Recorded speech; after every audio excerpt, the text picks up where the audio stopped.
When you look at this defensive line, we've talked about it. It has to be really good for this defense to be okay.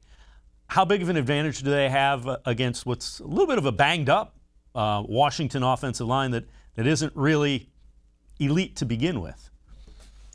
Yeah, they've got a huge advantage. Their left tackle's weak, as Browns fans followed last season. Trent Williams no longer there. He's in San Francisco. So their left tackle's weak. Their Pro Bowl and All-Pro guard was placed on IR this past week. So he was kind of their one secure spot. So now he's a backup. And their right tackle has been exposed to this year. So I really compare it to the Cincinnati offensive line that, all right, the Bengals might have the worst offensive line in football, but Washington definitely is bottom 5, which means has to be another Myles Garrett game. When you're predicting football games, and you see this in Vegas, the one thing that is random is turnovers. You just do not know when an athlete like Myles Garrett is going to get back there and have a strip fumble that completely swings the game. It swung the game in the Browns home opener win, and they might need that same type of game-swinging play from Myles Garrett once again, and he's facing a weak unit where he could be set up to do so.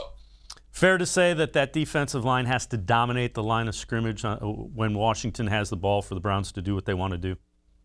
Yeah, without a question. If Dwayne Haskins has time to throw, and if these running backs get going, it's a complete indictment on a defensive line that should overpower this weaker offensive line in Washington. I will say this, there are some injuries up front that the Browns defensive line need to be worried about. Adrian Claiborne still isn't practicing, Olivier Vernon. And so, if those guys aren't out there, we're talking about a weaker unit. But Myles still is there, and that big play, that strip sack is what I'm looking for out of Myles Garrett. But if the whole unit's strong, then yes, this needs to be a complete domination up front by the Browns.